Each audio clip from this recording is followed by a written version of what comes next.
You're listening to From Illumination to Innovation, a revealing and provocative exploration of the rapidly shifting landscape of values, purpose, leadership, and culture, both corporate and social. I'm your host, Stephanie Crain. And I'm your host, Shaniqua Brown. We're excited to have you join us as we shine a light on new perspectives, amplify voices of influence, and elevate bright ideas that will expand your idea of what's possible in business and beyond. Hey, everybody. Welcome back to From Illumination to Innovation. We're really excited to have you here today. We're going to be discussing the ROI of intuition, building ethos into business culture. And this is a fascinating topic. I've got my co-host, Shaniqua Brown, here, and she is going to introduce our exceptional guest. Shaniqua, take it over. Thank you, Stephanie. Hello, everyone. I'm Shaniqua Brown, the founder of Elevated TA. And today we have an exceptional guest, Ann Humes. We were introduced by our business consultant, Jamie Greenberg. And just 4 short months later, we're here sharing this beautiful moment of collaboration. And thank you so much for joining us on our podcast. Share more about yourself with our listeners.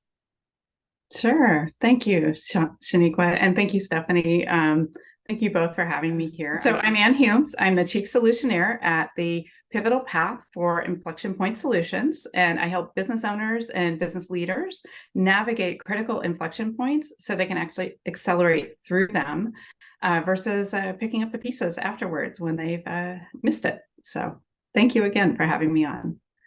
You're really welcome. And that sounds like actually something that is really needed today in business. This is the work that you're doing. And, today we're here to talk about the ROI of intuition.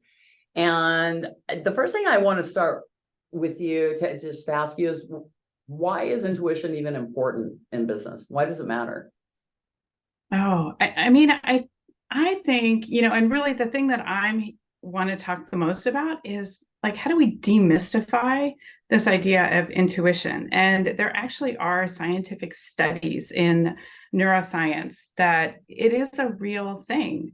So I think pretending like everything is all about the metrics and the numbers and we don't have this aspect of ourselves that we bring to work every day, I think is a big miss. I think that there are things that, not only we can override our sort of intuitive selves, but there are also ways that we can actually enhance our intuition so we can become just better, stronger, more informed decision makers. Mm-hmm. For me personally, it's an interesting thing because I really have a very non-traditional sort of corporate trajectory. I don't have a traditional education, and I would describe my entire career as intuitive. Mm-hmm. Every decision I made was intuitive. I would get promoted to a job and go to the bookstore and look up, communication manager for dummies, because I'm like, what are they supposed to be doing? And it wasn't until I was very far into my profession that I realized I didn't do a lot of things that traditionally educated marketers would do. Mm-hmm. So for example, and I call it rolling my eyes. I never roll the eyes. I never did the ROIs, the KPIs, all the eyes like that, because I was never really worried about the measurement. I knew the measurement based on our success. Right. It was really, how did things feel? Were we functioning? Was the team being productive? Was the customer happy? And so it was, to me, I think when I started really getting into looking at the lack of intuition, it was sort of one of those things for me. It was like second nature. And it became a surprise when I just realized how disconnected people are from their own intuitive skills and their own ability to sort of access that information. So can you talk a little bit about kind of the science of that and why that is, why you think that is? Yeah. Well, what the science is telling us is that there's three ways that we are intuitive, and we know a little bit more about 2 of the 3, but we have our brain intuition, right? And it happens. So it doesn't feel like we've actually had to consciously think about something. I think a really simple example of this is 2 + 2. We all know that that's 4, right? We're not sitting here thinking, okay, 1, 2, 1, 2 = 4. Super simple sort of way to describe it, but we do that. We collect all of this information and our brain just kind of, like, bloop, there's the idea. So that's one way. But then there's also our body. So we have this intuitive sense in our body and that's the one that I think we get the most, we override that one the most, right? We're taught to to be in our heads all the time and to not check in with our body. But we have this amazing nervous structure and the vagus nerve that runs really head to toe. And the more that we can tap into that nerve is telling us all kinds of things. And there are things that we can do to, make that stronger, make that connection stronger. But, that's a really big one. And those two are pretty well scientifically, we kind of know about those. We can see those, we can test it, we kind of know that they're there. But there's a third level of intuition that I think is fascinating. And that's really more around the collective consciousness. So that's like when I'm thinking about somebody that I haven't talked to in years, and all of a sudden they pop up and they send me a text, right? It's those kinds of things that feel like coincidence. But they're actually, there's some emerging science that's telling us, no, there's actually this sort of quantum entanglement, where these atoms are spinning and they're kind of bringing us together. So that's the space of intuition that we know probably the least about, but it's really fascinating because they're starting to learn more. So when I think about intuition, I think about those 3 systems, and how do we integrate? How do we bring ourselves into this? How do we pay attention? Really, that's what it is. It's like, how do we notice it? And I find the collective consciousness intuitive signal to be very interesting, intriguing almost, because to me, intuition is aligning with your higher self, and if you go down the rabbit hole of the higher self being connected to source, then isn't that like the collective intuition or collective consciousness becomes an even more interesting topic to discover and delve into deeper. Stephanie, you mentioned earlier that your experience was non-traditional, and you it sounds like you intuitively relied on your intuition and was more into like the quantitative like intuition, where you're already combining the data along with the intuition to make better decisions for your organization. Like, have you always been connected with your intuition, or like what was that like? Yeah, that's an interesting question. And one of the things when Anne was describing everything, it made me immediately think about, we're born as these very emotional, intuitive creatures. We are not born with this heavy, strong logic mind, right? We are conditioned. It's not that we don't have logic, and it's not that that's not a natural skill for us. It's just we as a society really condition that. And for me, my early life included a lot of early stage medical trauma. It was very, very significant trauma, and I've had a near-death experience. And so I've just had a more unusual path that afforded me the opportunity to explore aspects of myself that I don't think many people start exploring until maybe later in their life. And so it was also, in order to become an advocate for myself medically, I had to become very in tune with my body and my systems, because I had so many physicians that were sort of trying to dictate, to me what my health would be. And I really, some of those physicians hurt me. And so it was this aspect of my personal life that laid over to my career life, because when I went into the career world, I got into the corporate world just like any non-traditional person does, through sales. And it's like a gateway. You just have to have a really great smile and close a deal. And I could do that really well. But very, very early on, intuitively, I knew that the process of sales, and especially in the corporate space, did not align with my core values. It did not align with my health. And I could see that coming through my body. I could see that coming through my physical health. I could literally see, I broke out in hives one time after a really big ill, went bad. And so I understood very early on that like that wasn't for me. And this is how I explored the corporate world intuitively. I found my way into marketing because it allowed for expression, and that's my gig. I love it. But really, when I functioned in marketing, I really looked at the business as a whole. Right. And so I used my place in marketing to try to have impact on the culture where I could, and in very intuitive ways. Interesting. That like resonates with me in like the recruiting side of I truly strongly believe that you have to have like a connection with the higher self in a business sense, like being connected to like the core values of the organization, understanding what the customer needs are, how your organization deliver those needs for customer satisfaction. So when you are looking to hire new individuals, new employees into the organization, it isn't just about the skill set, because you can train anyone on the skill set, but it's really about like the value add, the intuitiveness of, okay, so how are we activating our values in the organization? Then how do we go about assessing for complementary values in those individuals? So really using more an intuitive approach where you're combining both the data and intuition in the hiring process. I found that to be something like really important and valuable. Not only for the entrance of new hires, but for the sustainability of the organization holistically. I'm curious, Anne, with your clients, the work that you do they struggle with their own intuition? Do you work with them to help develop that, or how do you see that show up kind of in your profession?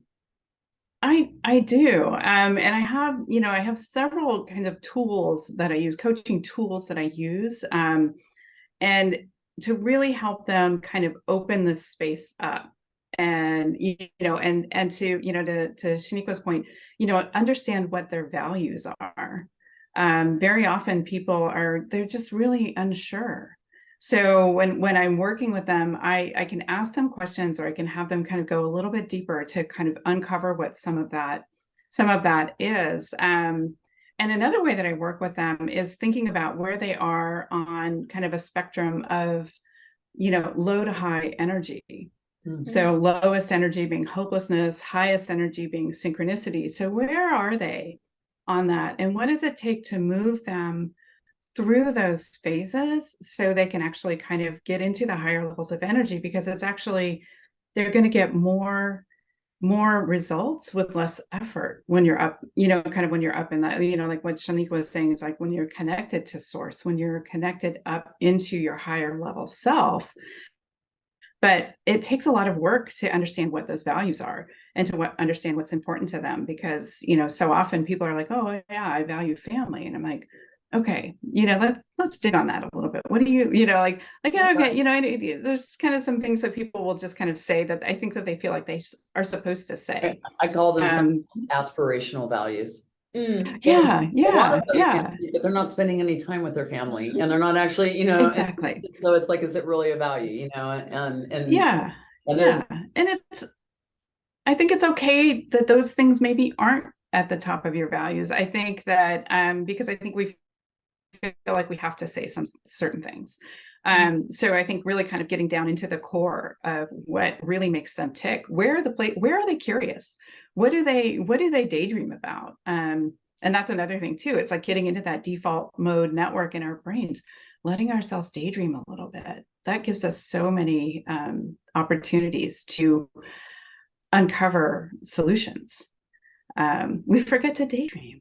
We forget, I think, to really use our creative mind in many, many ways. Daydream, play, just even just hearty laughter, just allowing ourselves to just break those ego busters and really express in that more authentic way, where we can really kind of be in touch with our spirit.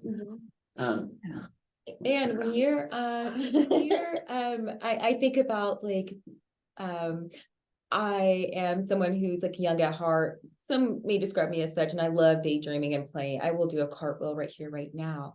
But when we're Yeah. I'm the person that dances in the grocery store aisle while Philip is grocery shopping, actually. But I'm I like my plate. I like my plate in restaurants. Okay. It's just like to be a kid, like you're saying, to allow to be a kid, and like, like how does that play into like demystifying like the intuition? How can we do it? Is it by like being a kid again? Is it by like journaling? Like what do you do? Like what can we individually do to like demystify like the intuition as a whole? Yes, all of those things. I mean, I think it is connecting with our more childlike self. It is kind of, or reconnecting. I think we armor up over our lifetime. It feels like, and I've kind of always felt like it's been just like layers and layers and layers of paint. And then at some point it's just like, no, I just have to break through this. I just have to get back to who my core being is. Who was I when I was 7 years old and running around in the woods barefoot? I mean, it literally, it's like those kinds of things. It's like getting back to who we are. It's a wonderful, I don't want to call it like a transformation. It's like a retransformation. It's like coming back to who we are. And journaling is fantastic. One of the things that I practice with my coaching clients is a daily or 3 times a week journal prompt.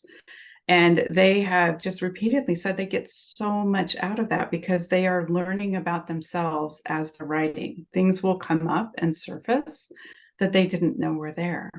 So we have these conversations with ourselves and we just deepen that awareness and deepen our knowledge of ourselves. And it's endless. There's just always more to know. So I think those are 2 great examples of how to get back to our intuitive nature.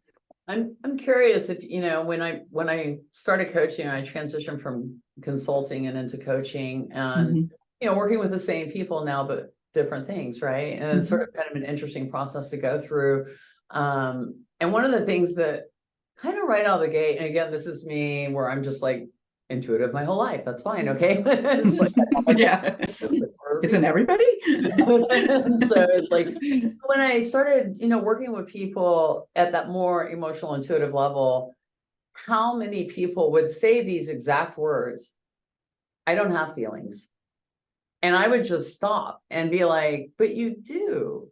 And it's come out like, people that are clearly expressing feelings are clearly expressing emotions, but it's speaking to this conditioning of how we compartmentalize and we set those feelings aside. And so I a lot of the early stage work that I do is really just getting people to get in touch with like that, like, okay, well, what's happening in your body right now? Like, does your stomach hurt? Are you feeling like something in your head? Or are you tense? Or all of these things to connect them to the experience of feeling, because honestly, I don't know how you can truly activate intuition if you are not very, very engaged with your emotional self, your emotional being. And so I'm just curious, your thoughts on that. And well, I have a story. I have a story about that I think kind of really articulates this idea. And in my early 20s,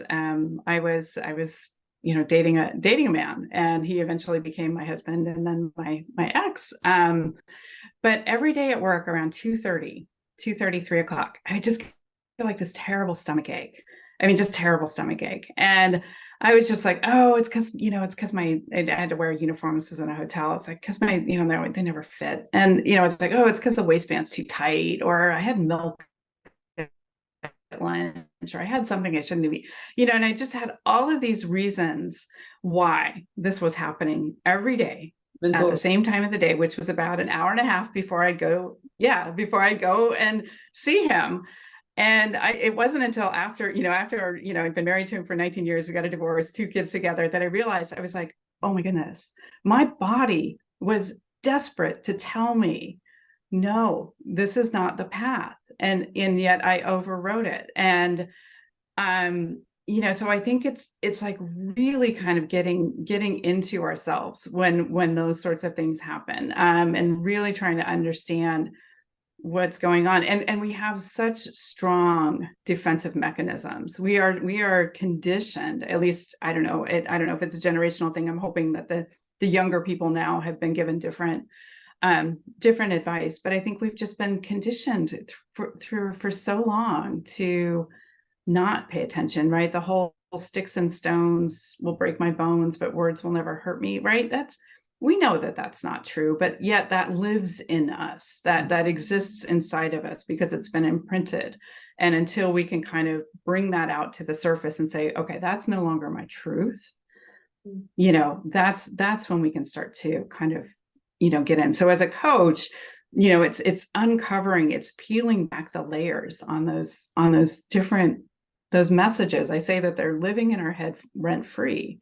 Right. We're letting them call the shots. We're letting them decide how we're going to be in our lifetime. And we're not really giving it a second thought. So yeah, I think really tuning into our bodies is a great way. The somatic coaching is a great way to start to bring some of this to the surface. That awareness is huge. When we talk about intuition in business and we talk about the cost of either having it or not having it, I feel like that there are a lot of things that have come up recently that we can sort of look at. And one of the things I think about is sort of the transition from what I think of as very authoritarian style leadership.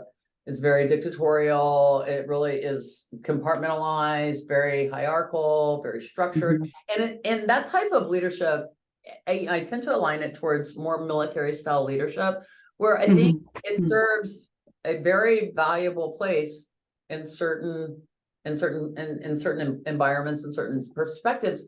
But I don't know that when we go to work at our corporate office job that we're necessarily preparing for war. And so the ideal that leadership style has transitioned into the corporate world and done so heavily, and then it conditions down into cycles. So we create these sort of, and a lot of aspects of that leadership style really is diminishing intuition. It really is like muscle memory. Like, this is how we function. This is what the process is. This is what we can't let emotions get in the way of the decisions because we have to be moving forward, and we don't have a second to think about that because a life might be lost or something, and so I've as I've studied kind of leadership styles and these transitions happening over the years, and it's like more and more emotional intelligence keeps coming up. And I read in a study I think it was done by the Gallup poll, that it was $1 billion is lost to turnover in the US every year.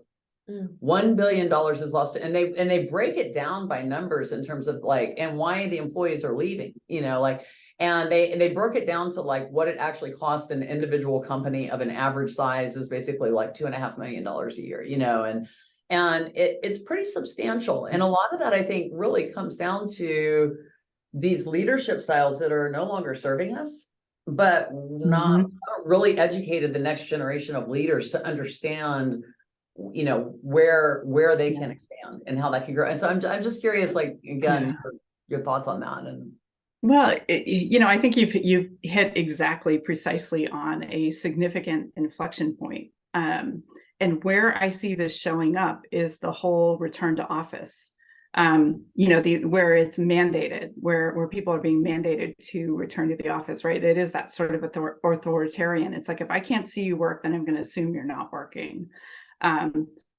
Seems to be kind of the mantra there. And instead of cultivating trust and cultivating we're all going in the same direction. We're all working towards the same goals, and we will all benefit, when we realize those goals, right? This more collective approach to leadership. So I definitely see that showing up in that back to office sort of mandate. And I think it's creating a lot of, I don't know, it's exposing a lot of areas where we maybe could develop and cultivate more trust and more unity. Because I think the authoritarian approach, in some ways, I think in the military, it does kind of unify them, but I don't see it working as well in corporate, because I think you hit it. It's like lives aren't at stake. Somebody's, a board member, or a series of board members are going to benefit from it, but that doesn't have the same sense of urgency or emergency as lives at stake. Well, I would say I would add to it that it doesn't work any longer in corporate, because organizations saw the positive return that companies like Google had when they prioritized the human, bringing in the whole self to work, and saying you can have tattoos. We know you still can we trust that you could do your job. So with companies like Google shifting the work culture, the authoritative way of leadership could no longer work. And that now that we're bringing our full selves to work, our full selves include our intuition. And now I think it's like, now leaders have to adjust to how can we, utilize our intuition. I'm like more curious about like, why haven't, leaders more broadly talked about this? Because in intuition can be like a fast, quick way to connect. I'm going to speak to that with what I think my opinion is, and that is that they are scared and that they don't understand how to make the transition. And you brought it up earlier, and you said, hopefully the younger generations are going to be looking at things differently. And I really think they already are. I think that they already see, what didn't work for their parents and generations before them. And they see the imbalance and the inequity of it, that it just isn't functioning. And there's their joy, frankly. I'm sorry, but it's like I had very hardworking parents, but I think that they, really struggled with just joy, just real joy. And so I think that there's a lot of that keeps our kind of more traditional leaders that have like really been educated and conditioned in a particular way. They just, I hear them all the time. They struggle with these transitions so much, that, and they feel victimized, they feel like, like this thing that used to work just doesn't work for me anymore, but I don't know what to do. Yeah.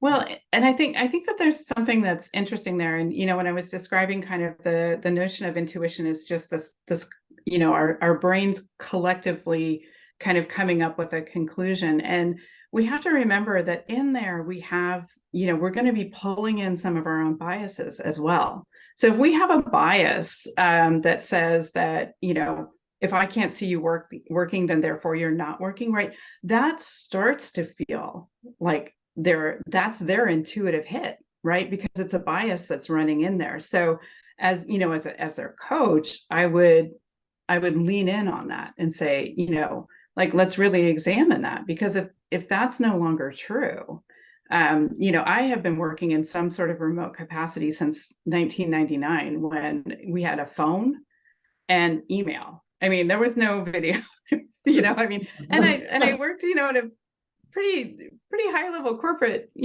role doing that. So, I mean, my bias is like, well, why the heck not? You can definitely get work done that way, but I think we have to be sensitive when we're talking to people about this, because these things feel very real to them. That doesn't mean that they're true. It doesn't mean that we can't unpack it, but there's a level of sensitivity there as well. So yeah. What a challenge their bias in that example of if I can't see you working, you're stealing time, not working, because intuitively we know that no adult, no one, not even a child, wants to be controlled by someone else. So that's just at a basic human level, and I think that is like the intuition. Like, let's get down to the nuances of that and discuss it further. I think, to the point of what Anne was saying, is like, we project the things that we are the most, so if I feel like I'm not worthy of respect, well, then I'm going to be very punitive and disrespectful in the way that I lead, because I'm going to create that culture of disrespect, because I'm going to be projecting that out, assuming that everybody's already disrespecting me. Right. And so I'm going to have to come in with this like fear-based authoritarian attitude to say, oh, you have to respect me. And, if I feel like I am untrustworthy, then I'm not going to trust anybody. and I'm going to Yeah. create a culture of mistrust, and distrust. And so I feel like a lot of these things are simply, unresolved sort of like emotional behavioral challenges, emotional triggers that, people get stuck in. But what happens in the corporate world, so it's one thing when this is happening to you in your personal life, but when Yeah. you're a leader, you're in a corporate world, you're managing many people.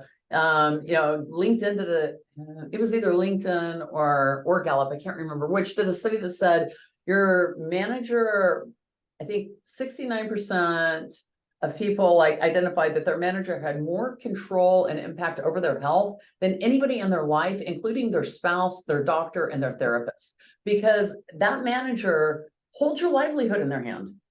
I can fire you, I can take your money away, I can control your upward mobility, I can keep you stuck.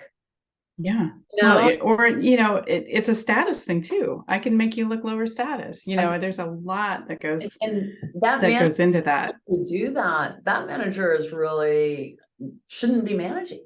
And we have, unfortunately, a really large, we've created a system of those managers. And those managers are training the managers that come up below them. And so it has created, I think, a real cycle in our society where we have a lot more toxicity. And a lot of that has to do with this, again, lack of emotional intelligence, this lack of emotional awareness, and this personal intuitive understanding, that everybody can get you.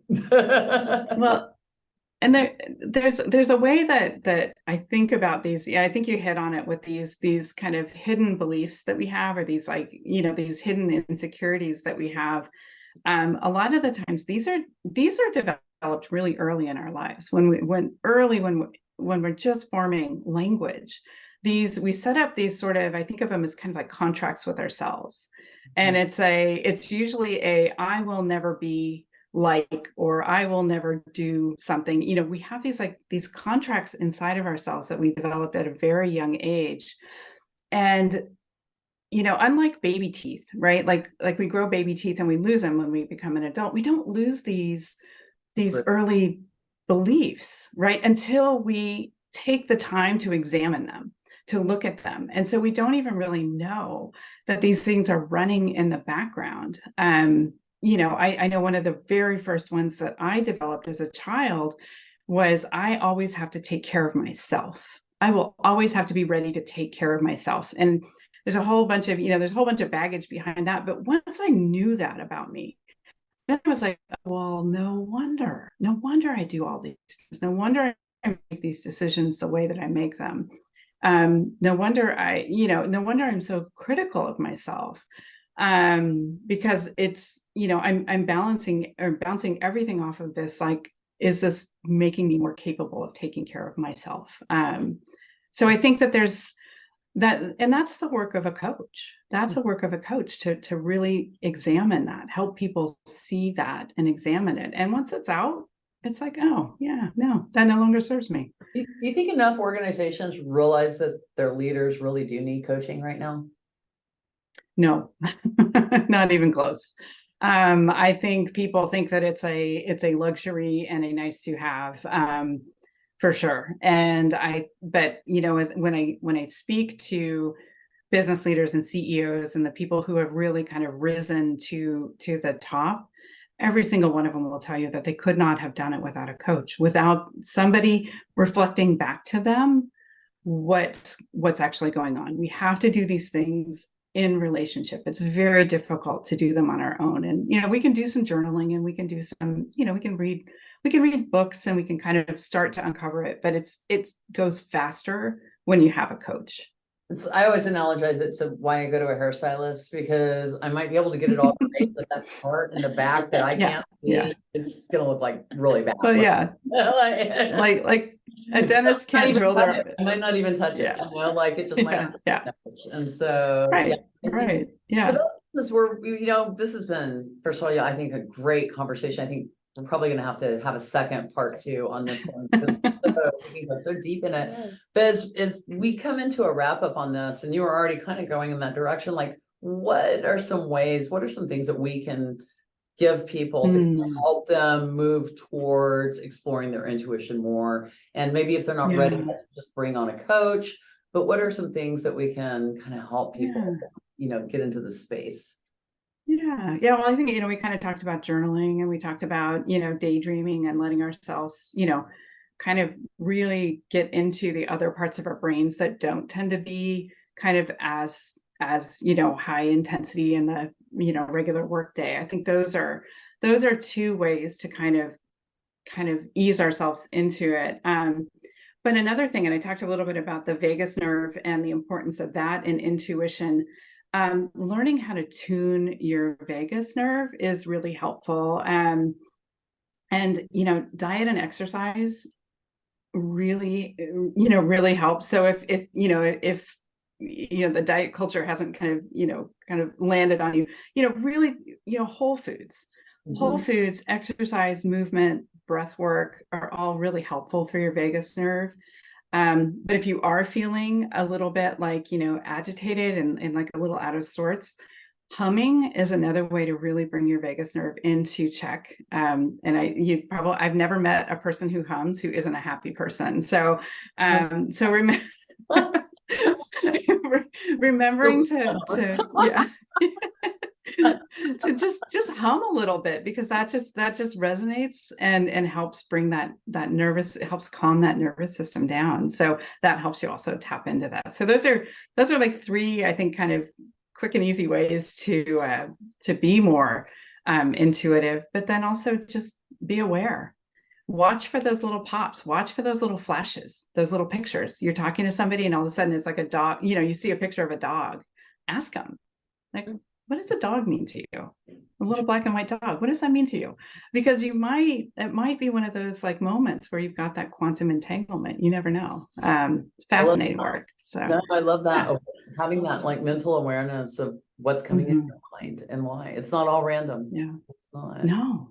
Let's maybe thank you for sharing with us ways that we can build and develop our intuition. I'll ask this final question, what would be the ROI that businesses could expect when their employees are intuitive? Is there science on that yet, or what are your thoughts? Yeah, I mean, I think the more that we can bring the whole person, the better the decision making. I don't have any like metrics or anything conclusive, but I'm going to do a little digging and see if I can come up with something. But I just think the more that I think and again, this is my intuition telling me, the more we can bring the work, the better the outcome, the better the results. The more that we can, disarm any sorts of, insecurity or anxiety, the more that somebody can feel like they're in a space of safety, psychological safety, the more that they're going to contribute. I just think that it is human nature. I think we want to give, and but we want to make sure that there's a balance there, and that if we give, it's going to come back to us. So I think helping people feel like their whole selves at work is never the wrong strategy. So I agree with that. I absolutely do. Well, this is fantastic. I've really enjoyed having you as a guest, Shaniqua. Thank you so much thank for you. introducing Anne to us. Oh my gosh. And you've been such a treat, and we hope to have you back on for a part 2, because I'm going to digging further into the science of it. Yeah, I think that there's just so much here. So it's just been, I've just really enjoyed this conversation, and sharing this with as many people as we possibly can, because it's good stuff. Real quick, before we close, how can people find you or follow you? Easiest way to find me is my website, inflectionpoint.biz. You can go there and there's information about what I offer and how to connect with me. So by all means, or LinkedIn is also another spot. But Excellent. All right. Thank you so much. Thanks, everybody. All right. Thank you. Thanks for listening to our show. Show us your support by following us on your favorite podcast platform, Apple, Spotify, or wherever you listen. You can also find us on Castus at From Illumination to Innovation.castus.com. If you love our show, share it with your friends and coworkers too. Let's all work together to help businesses Vibrate higher.